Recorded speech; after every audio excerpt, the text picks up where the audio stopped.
ये कहानी है गिरधर नाम के एक सुनार की। गिरधर की आदत थी रोजाना सुबह भगवान शिव की पूजा आराधना करके गल्ले पर बैठना। वो भगवान शिव की पूजा तो करता था, पर कभी भी कोई जरूरतमंद गरीब या फिर कोई मांगने वाला भिक्षुक उसकी दुकान पर आए तो वो उसे भगा देता था। ओम नमः शिवाय, ओम नमः शिवाय, ओम नमः शिवाय, ओम नमः शिवाय, ओम नमः शिवाय। सेठ जी, बहुत भूख लगी है, थोड़ा पैसे दे दो, कुछ खा लूंगा। चल चल हट जाए यहाँ से। तो जाना सुबह सुबह दिमाग खराब करने के लिए आ जाते हैं। बस दुकान खोलने की देर है, इन भिखमंगों की लाइन लग जाती है। चल। वो भिखारी वहाँ से खाली हाथ लौट गया। तभी गिरधर का दोस्त आ गया।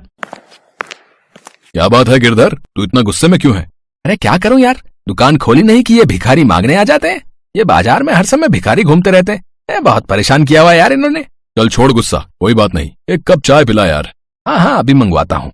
गिरधर अपने दोस्त के लिए चाय मंगवा लेता है। अब भगवान शिव तो भले ही भोले भाले हैं, पर अपने किसी भक्त को गलत राह पर वो नहीं जाने देते। कैलाश पर बैठे वो सारा नजारा देख रहे थे। क्या हुआ भोलेनाथ, आप मंद मंद मुस्कुरा क्यों रहे हैं? देवी पार्वती, वो देखो मेरा भक्त गिरधर, वो मेरी पूजा बहुत मन से करता है, पर वो ये नहीं जानता कि मेरी असली पूजा तो गरीब और बेसहारा लोगों की सहायता करने से है, क्योंकि धरती के प्रत्येक प्राणी में मेरा वास है। अभी कुछ देर पहले ही उसने एक जरूरतमंद को अपने द्वार से खाली हाथ ही लौटा दिया। प्रभु, फिर तो आपको अपने भक्त को सही मार्ग पर लाना ही होगा। देवी पार्वती, मैं गिरधर के द्वार पर अवश्य जाऊंगा। अब वो तो उसे देखना है कि वो मुझे पहचान पाता है या फिर नहीं। भगवान शिव एक भिखारी का भेष बना लेते हैं और गिरधर के पास पहुंचते हैं। गिरधर उस समय दुकान पर भगवान शिव की पूजा ही कर रहा था। हे महादेव, मैं आपकी रोजाना सच्चे मन से पूजा करता हूँ, हमेशा आपका नाम लेता रहता हूँ, फिर भी आप मुझे दर्शन नहीं देते हो प्रभु। प्रभु, मेरी इच्छा है कि आप मुझे दर्शन दो, मैं आपके दर्शन पाना चाहता हूँ प्रभु। ओम नमः शिवाय, ओम नमः शिवाय, ओम नमः शिवाय। बेटा, आज सुबह से कुछ भी नहीं खाया है, थोड़ी मदद कर दो तो मैं कुछ खा लूंगा। लो, फिर आ गया एक और मांगने के लिए। मैं तो सच में परेशान हो गया हूँ, ठीक से थोड़ी देर पूजा और मंत्र जप भी नहीं कर सकता। ये दुकान खुली नहीं कि मांगने के लिए दुकान के सामने खड़े हो जाते हैं। अरे चलो चलो चलो चलो जाओ यहाँ से, सुबह सुबह दिमाग मत खराब करो। ओम नमः शिवाय, ओम नमः शिवाय। मुझे तो खाली हाथ लौटा रहे हो बेटा। अगर भगवान शिव स्वयं तुम्हारे द्वार आ गए तो तुम उन्हें खाली हाथ लौटा दोगे? अरे भगवान शिव ऐसे नहीं आते हैं, वो जब आएंगे ना तो मेरी दुकान उनके रूप और तेज से चमकने लगेगी। बहुत सुंदर रूप है उनका, साक्षात महाकाल है वो, महाकाल। हाँ, तुझमें और भगवान शिव में बहुत अंतर है। तू ठहरा एक भिखारी और वो है पूरी सृष्टि को चलाने वाले। भगवान शिव है वो। अगर उनके मुझे दर्शन हो गए तो उनकी मैं खूब सेवा करूंगा। हाँ, अगर मैं ये कहूँ कि मुझ में भी उनका ही वास है बेटा, और इस जगत के प्रत्येक प्राणी में उनका वास है, तो क्या तुम फिर भी मुझे कुछ नहीं दोगे? अरे पागल हो गया है क्या है? भगवान शिव तुझ जैसे तुच्छ भिखारी के अंदर वास करेंगे? अरे बिल्कुल नहीं। अरे मैं मान ही नहीं सकता।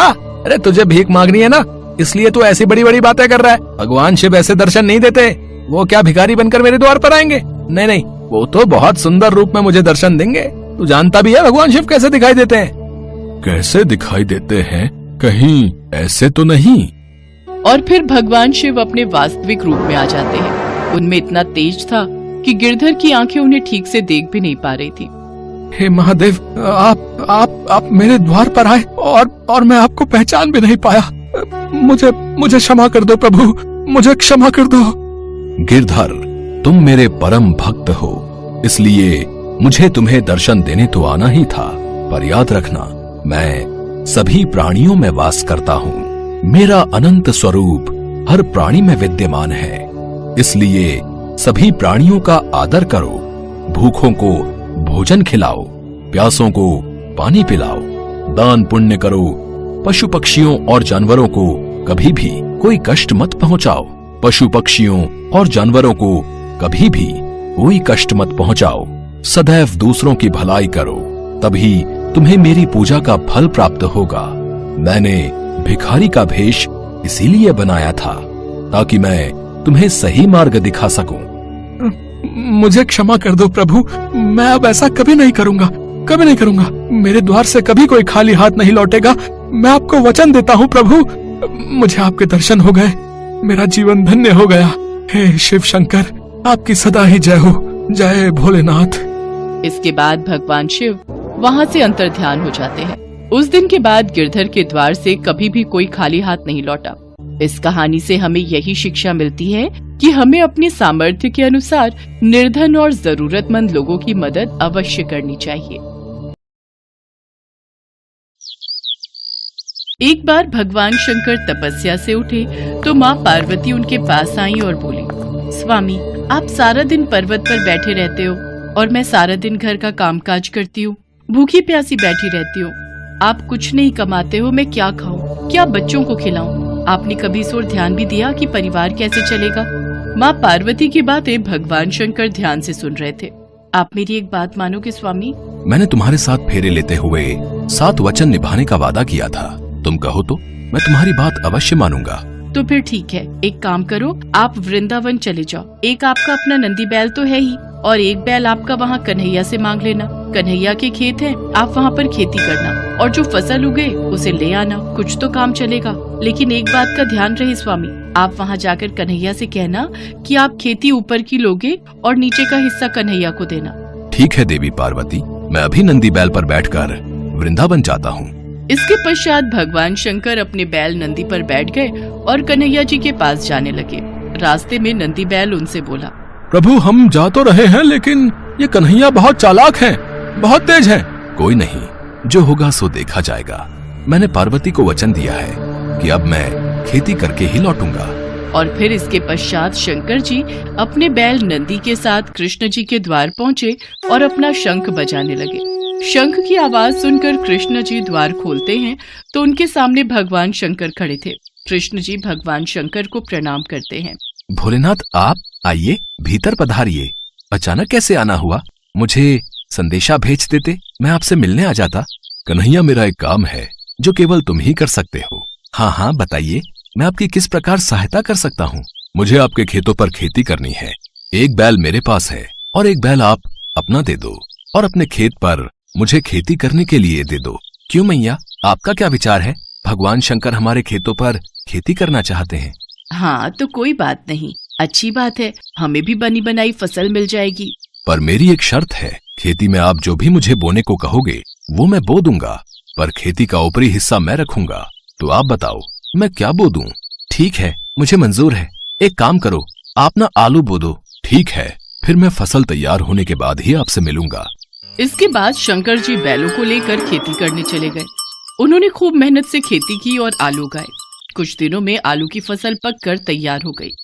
शर्त के मुताबिक शंकर जी और नंदी ने मिलकर आलू के ऊपर की फसल, आलू के पत्ते काटे और गठरी में भरकर कैलाश ले गए। शंकर जी ने बहुत खुशी से पार्वती मैया को वो गठरी दी। पार्वती मैया ने जब गठरी को खोलकर देखा तो वो हैरान हो गई।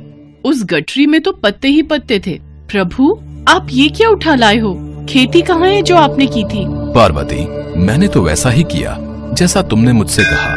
मैंने ऊपर की खेती का हिस्सा लिया और कैलाश लौट आया। मुझे कुछ नहीं पता प्रभु, अब मैं इन पत्तों का क्या करूं? ये पत्ते किसी काम के नहीं हैं। अब आप दोबारा जाओ और दोबारा खेती करके लाओ। और हाँ, अब की बार आप नीचे की खेती मांगना। एक बार फिर भगवान शंकर नंदी के साथ वृंदावन जाने लगे। रास्ते में नंदी ने उन्हें फिर समझाया कि कान्हा बहुत चतुर है, तो आप सावधान रहना। शंकर जी ने फिर से वही कहा कि जो होगा देखा जाएगा। कन्हैया, मुझे आपके बैल और खेत फिर से चाहिए। मुझे एक बार फिर खेती करनी है, पर इस बार मेरी शर्त ये है कि मैं खेती नीचे की लूंगा, ऊपर की आप रखना। बताओ मैं क्या बो दूं? ठीक है, फिर तो आप बाजरा बो दो। कृष्ण जी के कहने पर शंकर जी ने बाजरा बो दिया और खेती की। उसकी अच्छे से रखवाली की और कुछ ही समय में बहुत अच्छी बाजरे की फसल उगाई। शंकर जी बाजरे के नीचे की डंडियां तोड़कर कैलाश ले गए और ऊपर का बाजरा सारा कृष्ण जी और यशोदा मैया घर ले गए। कैलाश पहुंचकर जब शंकर जी ने माता पार्वती को बाजरे के नीचे की डंडियों से भरी गठरी दिखाई तो वो फिर से क्रोधित हो गई। अरे, आप ये क्या ले आए? ये तो घास फूस है, इनका मैं क्या करूंगी? इसमें बाजरे के दाने कहाँ हैं? पार्वती, मुझे तो तुमने कहा कि मैं नीचे की खेती ले आऊं, इसलिए ऊपर की खेती मैंने कन्हैया को दे दी। मुझे कुछ नहीं पता, मैं क्या बनाऊं और क्या खिलाऊं। आप एक बार फिर से जाओ और इस बार कन्हैया से कहना कि ऊपर और नीचे दोनों की खेती आप ही रखोगे। ठीक है पार्वती, जैसा तुम कहो, मैं फिर से जाता हूँ। चलो नंदी, शंकर जी कन्हैया के द्वार पर पहुँचे और उनसे फिर से खेती करने के लिए कहा। कन्हैया, इस बार ऊपर और नीचे दोनों की खेती मैं ही लूंगा।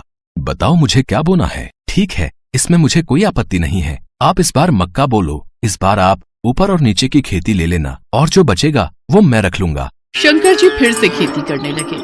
कुछ ही समय में मक्का की बहुत अच्छी फसल उगाई।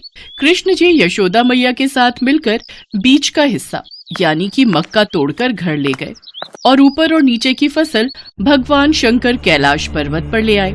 इस बार नंदी और भगवान शंकर बहुत खुश थे कि ऊपर और नीचे की दोनों खेती देखकर माता पार्वती बहुत खुश होंगी। पर जैसे ही उन्होंने माँ पार्वती को खेती की गठरी पकड़ाई, जिसे देखकर माँ पार्वती अपना सिर पकड़कर बैठ गई। अरे, ऊपर और नीचे की फसल तो ले आए, पर इसमें भुट्टा कहाँ है? पार्वती, तुमने ही तो कहा था कि ऊपर की और नीचे की खेती लेकर आऊं, इसलिए मैं ऊपर और नीचे की खेती ही तो लेकर आया हूँ। अब मैं भोला भाला जैसा तुमने मुझसे कहा मैंने वैसा ही किया। तभी कृष्ण जी आते हैं। माँ पार्वती, भोलेनाथ बिल्कुल उचित कह रहे हैं। भोलेनाथ को तभी तो भक्त भोले बाबा कहते हैं। भोलेनाथ तो भाव के भूखे हैं। प्रेम से जो भी इनको कुछ भी अर्पित करता है वे ग्रहण कर लेते हैं। आप धन्य हैं भोलेनाथ। माँ पार्वती, भोलेनाथ के द्वारा की हुई खेती मैं ले आया हूँ, इसे स्वीकार कीजिए। माँ पार्वती देखती हैं कि भगवान भोलेनाथ ने तो बहुत ही बढ़िया खेती करके आलू, बाजरा और मक्का उगाया था। वो खुशी से फूली नहीं समाती।